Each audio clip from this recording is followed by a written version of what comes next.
Welcome to Deep River Farm, folks. I appreciate you joining me this morning. We just trying to get everything ready. We've utilized some old hanging baskets that I saved from last year. I've planted some pollinator flowers in those and hung those up. I think there was about 7 or 8 of them. And I've hung them out around the edge of the garden and everything to draw in the bees. And hopefully these flowers will come on up here pretty quick, and they'll be ahead of and starting to draw in the pollinators when the garden stuff starts to come up, and the blooms start on those, and we'll have plenty of bees and things in the garden. Now, last year, folks, we had so many pollinators that I had to pick times to go out into the garden to be able to harvest the stuff. And most of the time it was late evening, because there were so many bees and things in the cucumbers and the squash and the green beans that you took a really good chance on getting stung just trying to work in the garden there. But I wanted to talk with you right quick about the situation we've had the last 2 years in our garden.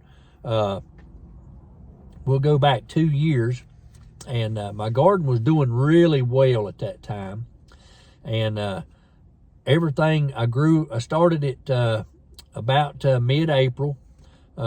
Some of my squash and stuff I had started on winter sowing, and I was getting squash early, and everything was doing real well. My tomatoes were doing plants were doing good. I didn't have any good sized tomatoes yet. They were small, but they were there. They were coming on. They were growing, still, small and green. My green beans had not come on yet. They were starting to grow. They were blooming, and everything was looking good. I had already harvested beets from an early plant. I had planted those in March.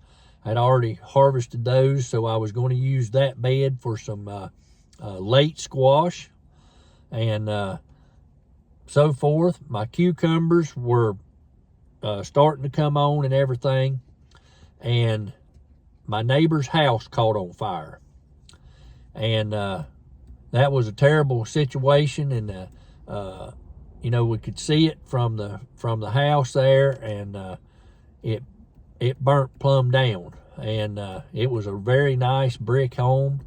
Not sure how it started. It was a bad thing, and this happened on July the 4th, and we thought maybe it was fireworks or something like that, but I had been at home.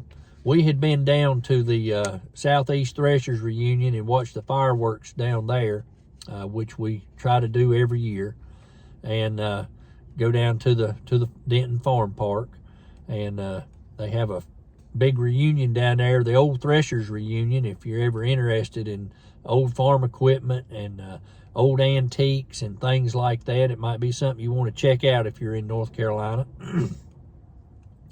And it's called the Southeast Old Threshers Reunion in Denton, North Carolina, at the Denton Farm Park.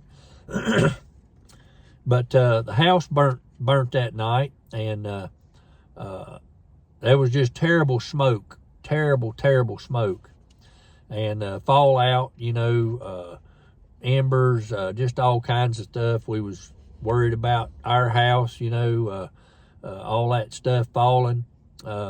It took the fire department nearly 15 minutes to arrive when we called them, and by the time they got there and started putting the fire out, there was a total of like 13 or 14 fire trucks showed up. Because it had been dry, they was afraid there might be some forest fires start and that sort of thing. But the fallout environmentally from that house fire basically wiped out my green beans and my cucumbers. And now my tomatoes were already on the vine, but they were small. they did okay. They came on through and produced, and everything was fine. You know, we hosed everything off, but just during that crucial time of the blooming and stuff that was taking place with the green beans, also on my cucumbers, also on my strawberries, that environmental disaster that happened down the road there with the fallout falling all over the garden and stuff, wiped out my strawberries, my green beans, and my cucumbers for that season. So, but we still had plenty in the cupboard. We still had plenty of pickles and things that we like to have, and still had a lot of green beans from the year before. So we basically had to rely on our stockpile, folks. That's why it's very important to have a stockpile of food, because if you have a situation like that, then you're able to withstand it. So last year, everything did real well. We was growing. I started it extremely early, folks. I pushed the envelope when the almanac said to plant. It fell in a time prior to the predicted last fall frost date. So I took a chance and I went ahead and planted. And lo and behold, we had 3 frosts after that, even past the frost date. But my stuff was so small, I was able to cover it with buckets and things like that on the stuff that had popped out of the ground. And I did have a few green beans get zapped with frost a little bit.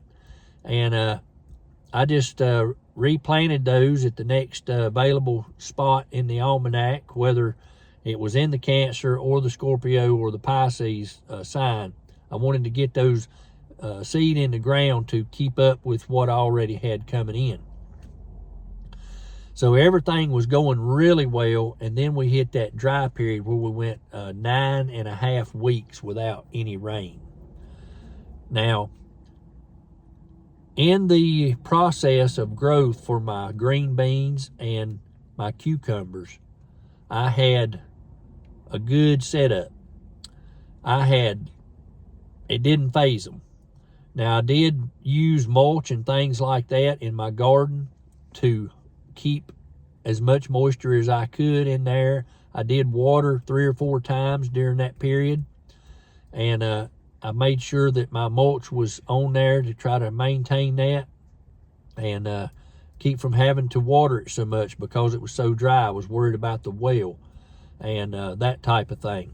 But my green beans and my cucumbers did well, and my squash did well. But I'm going to tell you what didn't do well. That was my late plant of beets and my tomatoes. My tomatoes never got any size. What did come on the vine cracked and busted, and that was due to inconsistent watering. And you know, I'm gonna push it again this year, folks. The plant date coming up is April 3, 4, and 5. And our predicted frost date here in Zone 7 is about April 15th. But I'm going to go ahead and push the envelope, folks. I'm going to put her in the ground on the 3rd, 4th, and 5th, just the regular plant in my raised beds and everything. And probably going to plant my in-ground garden as well and get it ready to go, and go ahead and have everything ready at that time as well. And simple fact is, with all of these storms and things that we're seeing, massive storms, stuff that we've never seen like this before, that all this is being contributed to, folks, I think pretty much is from these high altitude sky trails. Now, I did a video a week or so ago called Spraying Us Like Roaches. And that thing was up about a day and a half, and the powers that be here that moderate this platform and everything put a thing out on it. and they fixed it where nobody could, well, they told me, I don't know if y'all can see it or not, but they said that they was not able to have advertisers on that. So in other words, they did not want to monetize that video because it was the truth. If you hadn't seen it, you can go back and look at it, spraying us like roaches. And then there's another video that was following that video that it said the very same thing, and they never said anything about that one. But leave in the comments if you look back on that spraying it like roaches, and if you've getting advertisements and you're seeing advertisements on it, then the powers here on this platform is lying. So if you start the video and you're not seeing a advertisement or anything, they may not be showing any, but they made out like they couldn't get suitable advertisers. They sent me this email. I contested it, and you know, they, in the email, it was kind of strange. They said if you was in the European Union, and I wanted to know why it was different in the European Union, but they fixed it where you can't reply to their email because you're speaking the truth. They don't like it, and they said they would allow the video to play, but that would be it. So anyway, you know, we're trying to promote what is the truth. We're trying to continue to help these folks in Western North Carolina that's never had raised beds. And, you know, a lot of them's lost their jobs. A lot of you are sending seeds in and things, and those are going straight to the relief centers. And we've got gardening stuff on the Amazon gift registries and things that are going directly to the relief centers that the people are able to get.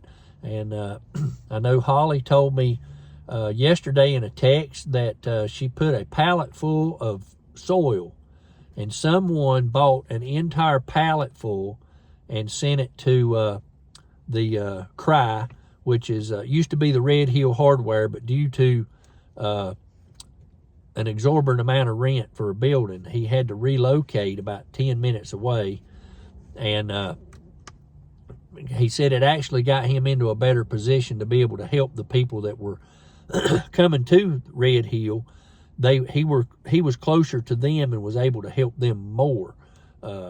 So those people were having to travel to come to the relief center. But anyway, somebody bought the whole pallet full of topsoil and sent it to Cry in his area out there near Green Mountain.